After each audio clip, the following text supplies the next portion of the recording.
हाँ जी नमस्कार, एक बार फिर से बहुत बहुत स्वागत है भाई प्रपूर्णता क्लासेस के एक और नई कक्षा में।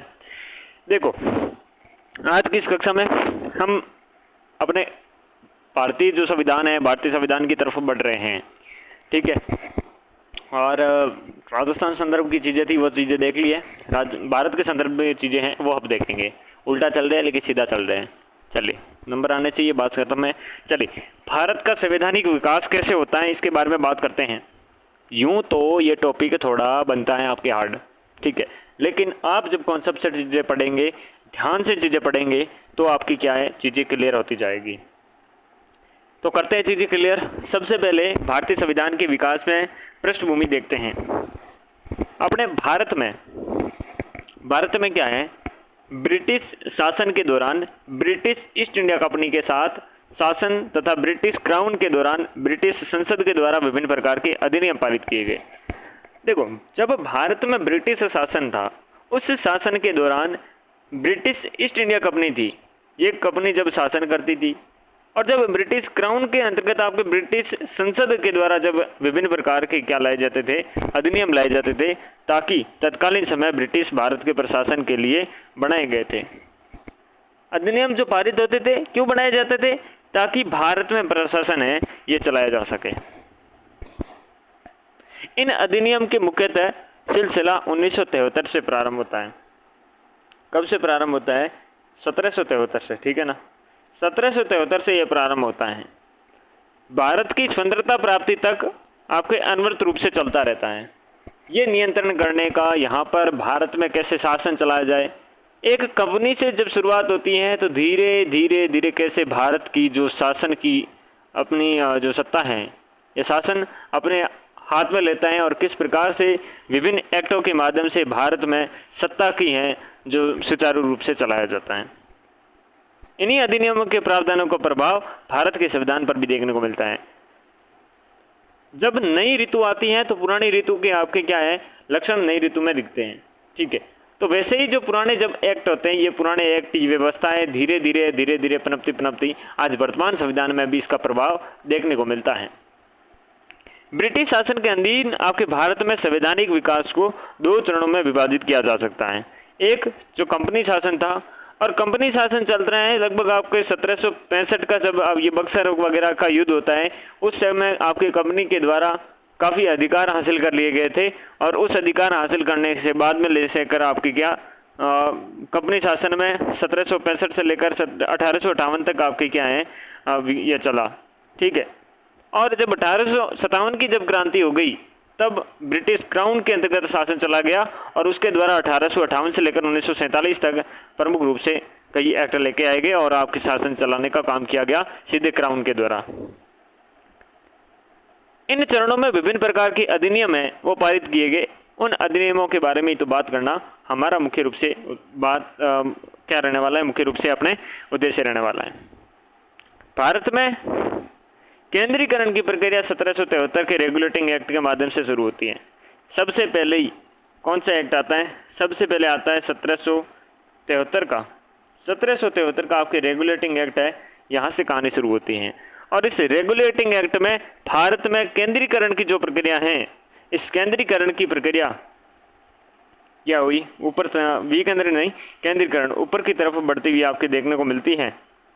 ठीक है, यहाँ से केंद्र से सारे निर्देशन दिए जाएंगे। यह प्रक्रिया 1773 में रेगुलेटिंग एक्ट के माध्यम से शुरू हुई।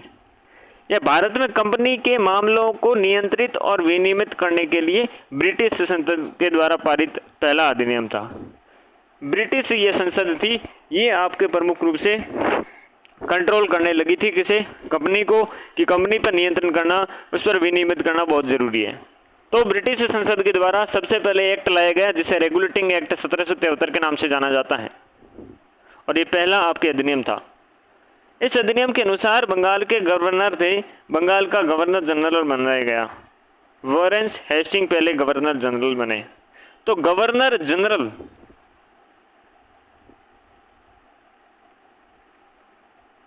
देखने को मिले, गवर्नर जनरल, और ये पहले गवर्नर जनरल बंगाल के उस समय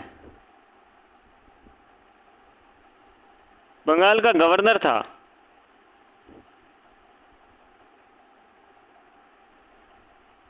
वॉरेन हेस्टिंग,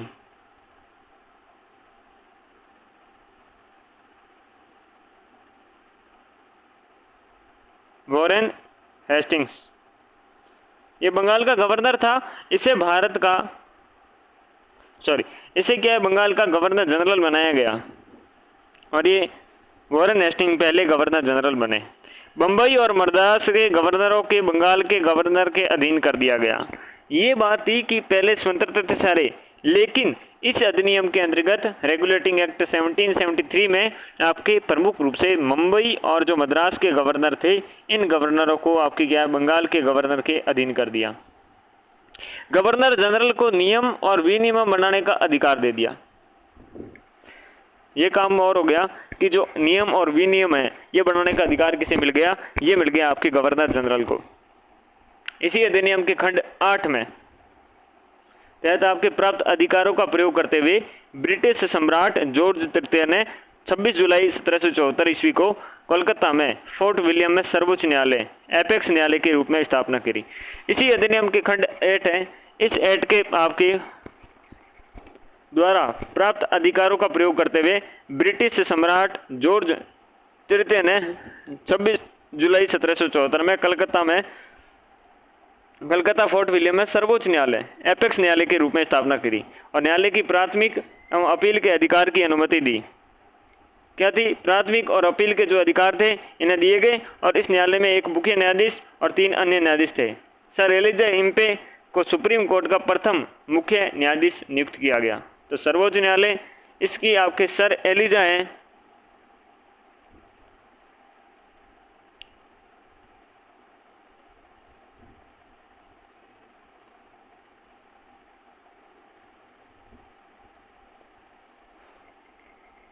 सुप्रीम कोर्ट का प्रथम मुख्य न्यायाधीश नियुक्त किया गया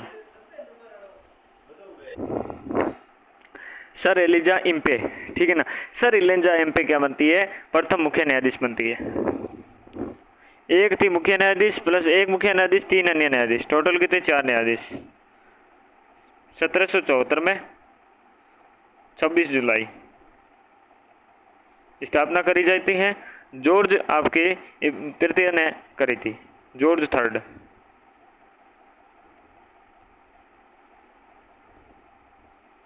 चले आगे बढ़ते हैं। गवर्नर जनरल की सहायता हेतु 4 सदस्यीय आपकी कार्यकारी परिषद की स्थापना की। जो गवर्नर जनरल थे बंगाल वाले को गवर्नर जनरल बनाया गया आपके वॉरेन हेस्टिंग को, ठीक है।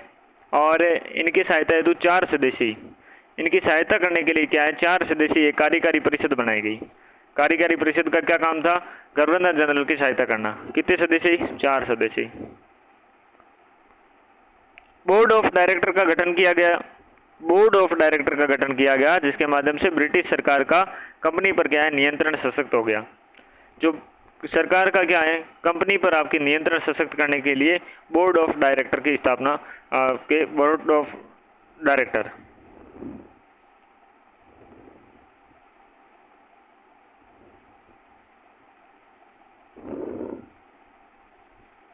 गठन किया गया, ठीक है।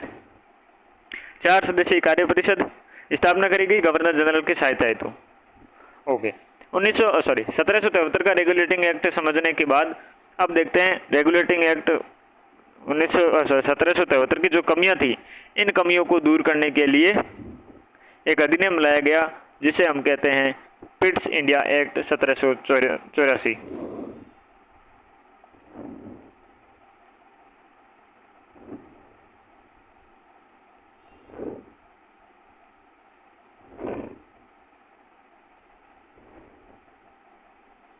Pitt's India act 1784। इस अधिनियम का नाम तत्कालीन ब्रिटिश प्रधानमंत्री थे पिट्स द यंग के नाम पर रखा गया। तत्कालीन प्रधानमंत्री थे ब्रिटिश के पिट्स द यंग और इन्हीं के नाम पर द पिट्स इंडिया एक्ट 1784 आया और इन्हीं के नाम पर रखा। इसके तहत भारत से संबंधित आपके मामलों के ब्रिटिश सरकार के प्रत्यक्ष नियंत्रण में लाया गया। इसके तहत क्या है, भारत से संबंधित जो मामले थे उन मामलों को ब्रिटिश सरकार के प्रत्यक्ष नियंत्रण में लाया गया और इस अधिनियम में ईस्ट इंडिया कंपनी के क्षेत्रों का उल्लेख भारत के ब्रिटिश कब्जे के रूप में किया गया।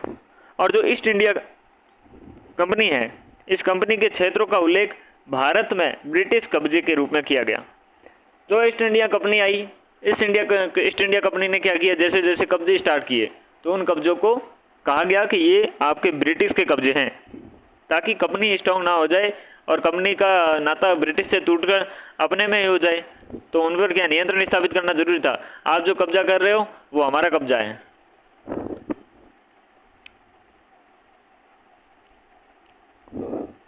अधिनियम द्वारा कंपनी के आपके वाणिज्यिक कार्यों के लिए एक निदेशक मंडल का गठन किया गया।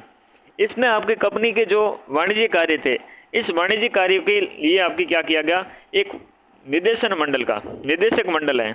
इसका 1784 में आपके पिट्स एक्ट के अंतर्गत निदेशक मंडल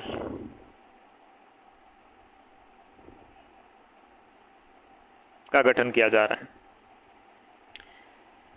राजनीतिक मामलों के लिए 6 सदस्यीय नियंत्रण बोर्ड ऑफ कंट्रोल के गठन का प्रावधान किया गया। राजनीतिक मामले थे, इस राजनीतिक मामले के लिए 6 सदस्यीय आपके नियंत्रण बोर्ड ऑफ कंट्रोल के गठन का प्रावधान किया गया। अभी हमने बोर्ड ऑफ डायरेक्टर देखा, जिसका गठन ब्रिटिश सरकार की कंपनी पर नियंत्रण सशक्त करने के लिए था। और यहाँ पर आपके जो आ रहे हैं राजनीतिक मामले हैं, उन मामलों के लिए अपने क्या आ रही है, बोर्ड ऑफ कंट्रोल आ रही है। 6 सदस्यीय हैं, इसमें सदस्यीय नियंत्रण बोर्ड है, बोर्ड ऑफ कंट्रोल का गठन का प्रावधान किया गया। बंबई और मद्रास के जो गवर्नर थे, गवर्नर काउंसिल के, बंबई और मद्रास में क्या है, गवर्नर काउंसिल की स्थापना की गई। गवर्नर जनरल की जो परिषद थी 4 सदस्य की, वो हमने जस्ट 1773 के रेगुलेटिंग एक्ट में देखा था कि एक जनरल के लिए कार्यकारी परिषद होगी जिसके 4 सदस्य निर्धारित किए गए थे। उनकी सदस्यता कम करके 3 कर दी गई। पिट्स एक्ट में क्या, ये है एकट और ये है एक्ट 1784। यहाँ पर जो कार्यकारी परिषद थी, जो गवर्नर जनरल के आपके सहयोग के लिए थी, उसमें सदस्यों की संख्या 4 से कम करके 3 की गई। ठीक है, ये था अपने कौन से, पिट्स इंडिया एक्ट 1784। अब हम बात करते हैं 1883 का चार्टर अधिनियम। 1883 का क्या है, चार्टर अधिनियम की बात करते हैं। इस अधिनियम के द्वारा भारत के साथ व्यापार पर ईस्ट इंडिया कंपनी का एकाधिकार समाप्त कर दिया गया। जो ब्रिटिश ईस्ट इंडिया कंपनी थी उसको था भारत में व्यापार करने का एकाधिकार, लेकिन ये एकाधिकार आपके जो चार्टर अधिनियम आता है 1813 का, इस चार्टर अधिनियम में आपके समाप्त कर दिया जाता है। लेकिन क्या सारे ही आपके एकाधिकार समाप्त कर देना एक उचित रहेगा? इस कंपनी ने आपके लिए इतनी मेहनत करी है, ब्रिटिश का यहाँ पर आपके साम्राज्य स्थापित करने का आपके सहयोग किया इतना बड़ा, क्या ऐसे ही उनके सारा एकाधिकार समाप्त करना सही रहेगा? नहीं, ये गलत है। तो उन्हें कुछ आपके एकाधिकार रखे गए अभी भी, लेकिन पूर्ण रूप से जो एकाधिकार था वो समाप्त करके कुछ पर्टिकुलर क्षेत्र पे एकाधिकार रखा गया, बाकी जगह पर आपके सार्वजनिक अधिकार कर दिया। चीन के साथ जो व्यापार है, अफीम, भारत के चाय का व्यापार है, उसको छोड़कर अन्य सभी आपके व्यापार है ब्रिटिश नागरिकों के लिए खोल दी गए। अब ब्रिटिश नागरिक भी वहां पर जाकर व्यापार कर सकते हैं। केवल कंपनी को जो अधिकार था वो अधिकार खत्म किया गया, लेकिन जो भारत के साथ चाय का है और अफीम का जो चीन के साथ संबंध है वो केवल अभी भी ब्रिटिश जो ईस्ट इंडिया कंपनी थी उसको देके रखा। इस अधिनियम के द्वारा आपके जो मिशनरियों को भारत आने और धार्मिक शिक्षा देने का अधिकार भी दिया गया। पवित्र खंड की नीति कहा गया। ठीक है ना, तो ये पवित्र खंड की आपकी नीति थी कि अगर कोई यहाँ पर मशीनरियाँ है जो भारत में आना चाहे और धार्मिक शिक्षा देना चाहे तो उनको अधिकार होगा, वो दे सकेगा। और इससे ईसाई धर्म है भारत भर में बहुत फैला। विभिन्न प्रलोभनों के माध्यम से ईसाई धर्म फैला। यहाँ पर कहीं प्रलोभन तो कहीं पर आपके धमका कर अगर इनको धर्म आपके परिवर्तन करवाया गया। शिक्षा के विकास हेतु प्रति वर्ष 1 लाख रुपए का प्रावधान किया गया। जैसे ही शिक्षक धार्मिक शिक्षा देने के लिए आए तो कुछ तो ऐसे प्रावधान होने चाहिए ना, तो 1 लाख रुपए, कम से कम 1 लाख रुपए का प्रावधान किया गया प्रति वर्ष के लिए। चार्टर एक्ट अधिनियम 1813 में कंपनी का शासन 20 वर्ष तक क्या है, बढ़ा दिया गया। और कंपनी का जो शासन था 20 वर्ष तक के लिए आगे क्या बढ़ा दिया गया। ये 1813 का आपके चार्टर एक्ट था। सबसे पहले 1773 का हमने रेगुलेटिंग एक्ट देखा, फिर 1784 का हमने पिट्स इंडिया एक्ट देखा, फिर हमने 1813 का चार्टर अधिनियम देखा, और अब 1833 का चार्टर अधिनियम देखते हैं। 1833 के चार्टर अधिनियम को आप सेंट हेलेना अधिनियम भी कहते हैं। सेंट हेलेना अधिनियम 1833 का जो चार्टर अधिनियम आया उसे सेंट हेलेना अधिनियम भी कहते हैं। ब्रिटिश भारत के केंद्रीकरण की दिशा में यह अधिनियम आपके निर्णायक कदम था, और ब्रिटिश भारत के केंद्रीकरण की दिशा में यह क्या था, निर्णायक आपके अधिनियम था। और इस अधिनियम के द्वारा बंगाल के गवर्नर जनरल को भारत का गवर्नर जनरल बनाया गया। सबसे पहले हमने देखा कि जनरल थे, उन जनरल को, बंगाल के जनरल को गवर्नर जनरल किसके अंतर्गत बनाया गया, तो 1773 का रेगुलेटिंग एक्ट था। लेकिन बंगाल के गवर्नर जनरल को 1833 के चार्टर अधिनियम के अंतर्गत क्या किया जा रहा है, भारत का गवर्नर जनरल बनाया जा रहा है। और अब पूछेगा कि प्रथम भारतीय गवर्नर जनरल कौन बने, तो विलियम बेंटिंक भारत के प्रथम गवर्नर जनरल बने 1833 में। William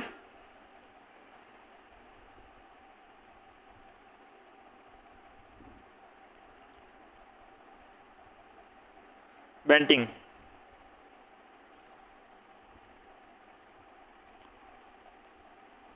Lord William Bentinck Bharat के प्रथम गवर्नर जनरल बने। इस अधिनियम द्वारा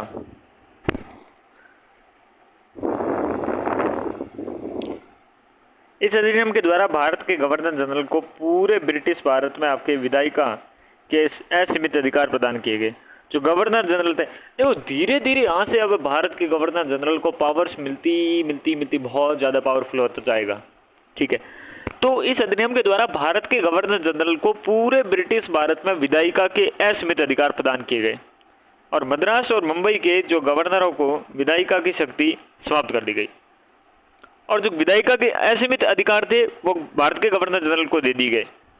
ठीक है, और जो बंगाल का गवर्नर जनरल था उसी को ही भारत का गवर्नर जनरल बनाया गया, और मद्रास और मुंबई के गवर्नरों की विधायिका शक्ति समाप्त कर दी गई 1833 के चार्टर अधिनियम के अंतर्गत।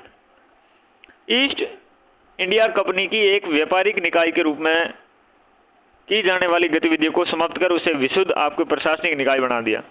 जो ईस्ट इंडिया कंपनी थी उसका एक व्यापारिक निकाय था। इस व्यापारिक आपके निकाय के रूप में की जाने वाली जो गतिविधियां थी उस गतिविधियों को कर दिया गया समाप्त, और प्रशासनिक निकाय बना दिया गया।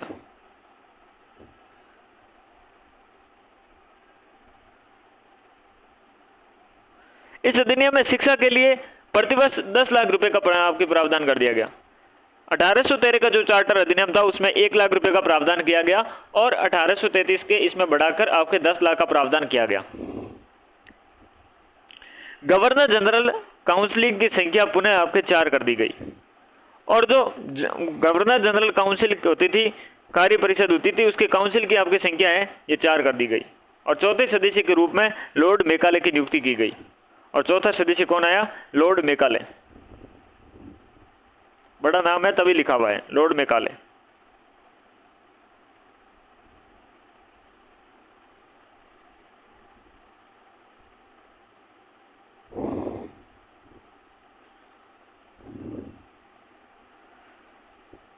पिट्स इंडिया एक्ट में 1784 का था उसमें 3 की गई थी, और 1833 वाले में वापस 4 कर दी गई। सरकारी सेवाओं में भारतीयों को भी आपके शामिल करने का प्रावधान किया गया। जो सरकारी सेवाएं थी उनमें भारतीय को भी शामिल करने का प्रावधान किया गया, ये अच्छा काम था। फिर देखें 1853 का चार्टर अधिनियम देखते हैं। अब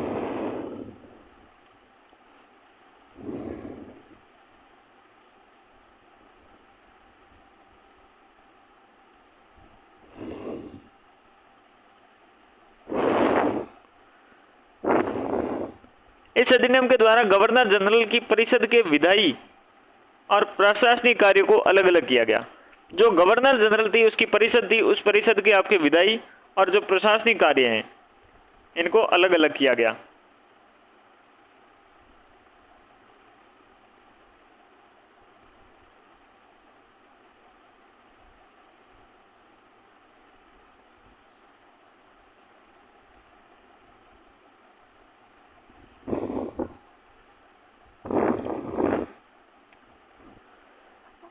भारतीय विधान परिषद लघु संसद के रूप में गठन किया गया। भारतीय विधान परिषद का लघु संसद के रूप में गठन किया गया। इस प्रकार भारत में प्रथम बार विधायिका क्या है, विधायिका की स्थापना की गई। परिषद के दो कार्य बांटे गए, दो आपके अलग अलग किया गया, विधायी और प्रशासनिक। और भारतीय विधान परिषद है लघु संसद के रूप में गठन किया गया। ठीक है, किसका? गवर्नर जनरल की परिषद का।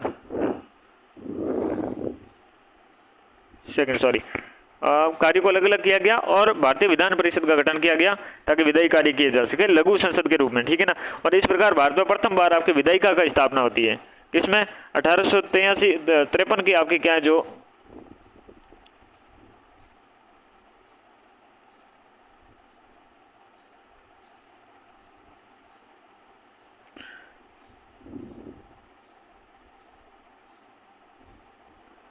विधान परिषद की पहली बैठक है।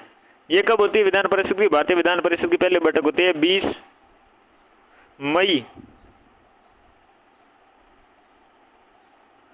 1854। इसमें जो सिविल सेवक हैं, सिविल सेवकों की भर्ती एवं चयन हेतु आपके खुली प्रतियोगी परीक्षा का व्यवस्था का प्रावधान किया गया 1853 में आपके। और इस अधिनियम के द्वारा पहली बार भारतीय केंद्रीय विधान परिषद में स्थानीय आपके प्रतिनिधित्व प्रारंभ किया गया। जो भारतीय केंद्रीय विधान परिषद थी उसमें स्थानीय प्रतिनिधित्व आपके प्रारंभ किया गया। लॉर्ड डलहौजी ने आपके प्रसन्न कुमार टैगोर को गवर्नर जनरल परिषद का सचिव नियुक्त किया। जो गवर्नर जनरल की परिषद थी उसका सचिव आपके प्रसन्न कुमार टैगोर को आपके नियुक्त किया गया। किसके द्वारा? लॉर्ड डलहौजी के द्वारा। प्रश्न हुए कि लॉर्ड डलहौजी के द्वारा उन्हें सचिव आपके नियुक्त किया गया। गवर्नर जनरल की परिषद में 12 सदस्यों का प्रावधान किया गया। एक तो गवर्नर जनरल खुद, एक सेनापति, तीसरे आपके कार्यकारी परिषद के 4 सदस्य। वो ये क्या थे? गवर्नर जनरल की एक परिषद बनी और जिसमें आपके 12 सदस्य का प्रावधान किया गया 1853 में। 12 सदस्यों का प्रावधान, जिसमें गवर्नर जनरल कार्य परिषद के 4 सदस्य टोटल और एक साथ में सेनापति, तो 2 और 4 6, और 6 आपके क्या है? विधायी सदस्य। 6 क्या आपके? विधायी सदस्य। विधायी सदस्यों में से 2 कलकत्ता सर्वोच्च न्यायालय के अंग्रेज न्यायाधीश थे और 4 का चुनाव आपके बंगाल से, मद्रास से, मुंबई से और आगरा से आपके स्थानीय क्या है? प्रांतीय सरकारों के द्वारा आपके किया गया जाने लगा। ठीक है, तो 6 जो विधायी सदस्य थे उसमें 2 कलकत्ता सर्वोच्च न्यायालय के अंग्रेज न्यायाधीश और 4 बंगाल, मद्रास, मुंबई और आगरा की स्थानीय प्रांतीय आपके सरकारों के द्वारा किया जाना तय किया।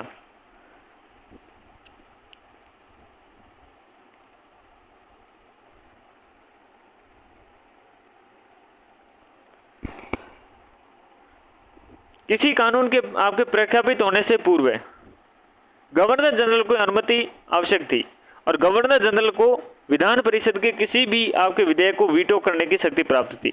किसी कानून के प्रख्यापित होने से आपके पूर्व गवर्नर जनरल था, इस गवर्नर जनरल की अनुमति आवश्यक थी और गवर्नर जनरल को विधान परिषद के किसी भी विधेयक पर आपके वीटो की शक्ति प्राप्त थी। गवर्नर जनरल की अनुमति आवश्यक कर दी कि कानून को कोई भी प्रख्यापित करना है उसकी अनुमति लो, और गवर्नर जनरल को विधान परिषद के किसी भी विधेयक पर क्या है? वीटो की शक्ति दे दी आपके। प्रश्न पूछे जा सकते थे, कार्यपालिका की नीति पर आपको विचार विमर्श किया जा सकता था। बंगाल प्रांत को आपके प्रशासित करने के दायित्व से गवर्नर जनरल को मुक्त कर दिया गया। अब गवर्नर जनरल ये काम चिंदी काम नहीं करेगा और बंगाल के लिए आपके पृथक गवर्नर नियुक्त कर दिया।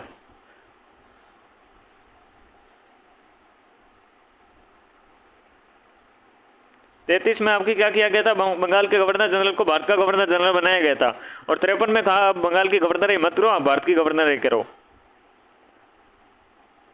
फिर आता है भारत सरकार का अधिनियम 1858। ये लाना पड़ा था 1857 की क्रांति के पश्चात। भारत के बेहतर तरीके से शासन करने के लिए भारत सरकार अधिनियम 1858 लाया गया और विधेयक के रूप में आपको ब्रिटिश संसद में प्रस्तुत किया गया। और 1858 के अधिनियम के तहत शासन का हस्तांतरण आपके ब्रिटिश इंडिया जो ईस्ट इंडिया कंपनी थी वहां से ब्रिटिश क्राउन को कर दिया गया। अब कौन करेगा शासन?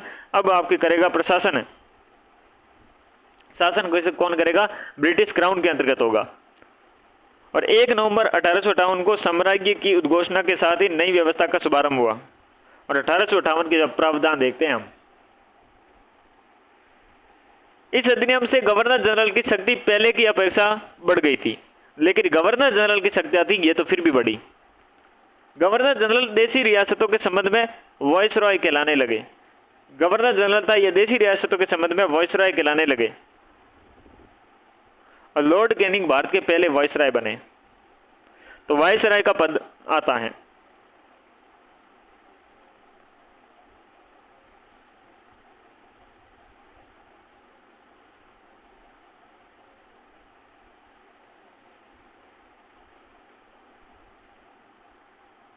लॉर्ड कैनिंग पहले वाइसराय बनते हैं। अधिनियम के द्वारा भारत में नियंत्रण बोर्ड और जो निदेशक कोड था उसे समाप्त कर भारत के शासन की द्वैत प्रणाली समाप्त कर दी।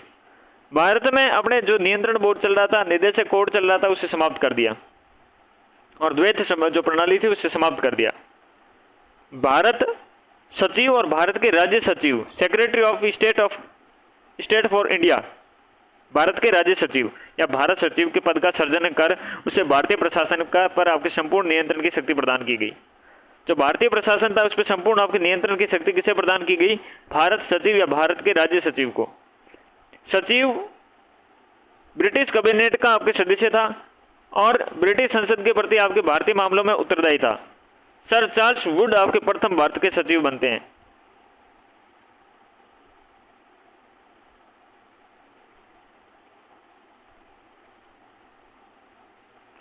इनकी जवाबदारी किसके प्रति होगी? ब्रिटिश आपके संसद के प्रति होगी। भारत के सचिव के वेतन भत्ते भारत के राजस्व पर आधारित कर दिए गए थे और ये भी आगे जाकर के विरोध का कारण बना। भारत सचिव की सहायता के लिए उसकी अध्यक्षता में 15 सदस्यीय आपकी सलाहकारी परिषद का गठन किया गया। भारत सचिव की सहायता के लिए उसकी अध्यक्षता में उसी की अध्यक्षता में 15 सदस्यीय आपकी सलाहकारी परिषद का गठन किया गया, जिसमें 8 सदस्यों की नियुक्ति ब्रिटिश क्राउन करेगा और 7 सदस्यों का चयन आपके कोर्ट ऑफ डायरेक्टर के द्वारा किया जाएगा, कोर्ट ऑफ डायरेक्टर के द्वारा। अब विधि आपके सदस्य और गवर्नर जनरल परिषद की नियुक्ति ब्रिटिश सम्राट और साम्राज्य के द्वारा की जानी थी। अब क्या है, विधि सदस्य हैं और गवर्नर जनरल परिषद की नियुक्ति है ब्रिटिश सम्राट और या साम्राज्य के द्वारा की जानी थी। राज्य सचिव को भारत की भौतिक और नैतिक प्रगति का वार्षिक विवरण ब्रिटिश संसद के समक्ष आपके अनिवार्य रूप से देना पड़ता था। राज्य सचिव था, उसको भारत की भौतिक और नैतिक प्रगति का आपके वार्षिक विवरण ब्रिटिश संसद के समक्ष अनिवार्य रूप से देना पड़ता था। उसे गवर्नर जनरल और भारत परिषद से परामर्श के लिए बिना गुप्त संदेश और पार्सल भेजने या प्राप्त सूचना की क्षमता प्राप्त थी। तो गवर्नर जनरल तथा भारत परिषद से परामर्श किए बिना ही वो क्या कर सकता था? गुप्त संदेश या पार्सल भेज सकता था या प्राप्त कर सकता था।